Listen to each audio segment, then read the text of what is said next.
This morning, the Supreme Court avoided what would have been a very high-profile case on its docket for next year, which of course is an election year session of the court.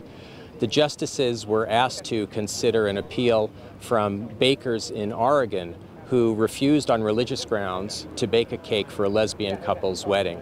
The Supreme Court had a similar case last year and did not resolve the big question at the heart of that case, essentially that pits the rights of LGBT people against the religious rights of merchants who are asked to serve those people for the purpose of their wedding.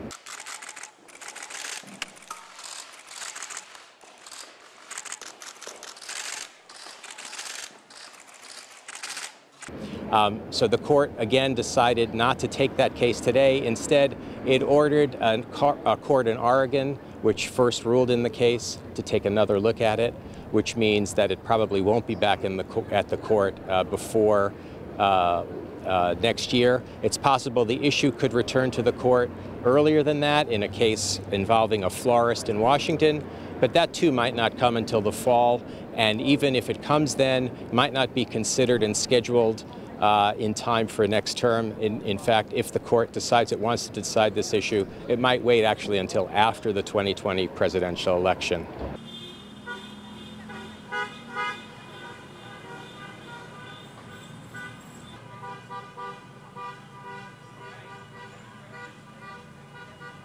There are three major cases yet to be resolved by the court, probably before the end of next week. Two of them involve the distribution of political power in this country over the next decade.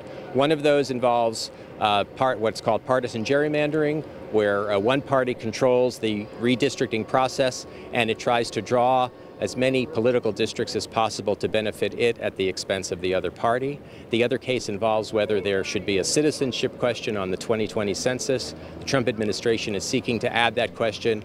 Democratic challengers and civil rights groups around the country have objected to that.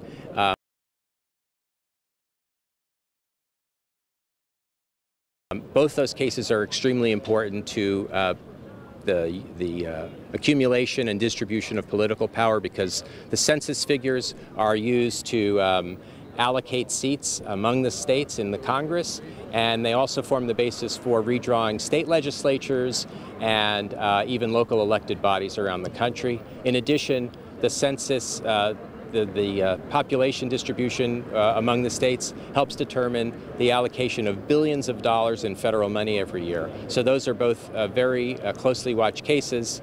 In addition, there's a case out of Bladensburg, Maryland, which is a Washington suburb, and a challenge over whether a 40-foot war memorial in the shape of a cross can remain on public land.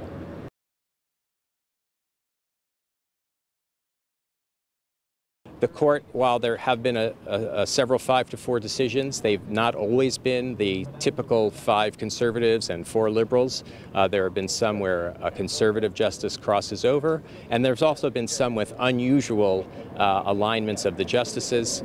But in the biggest cases that are still to come, cases involving partisan gerrymandering, citizenship question on the census, and even a 40-foot war memorial cross in Bladensburg, Maryland, we might expect more ideologically divided court when those cases are decided.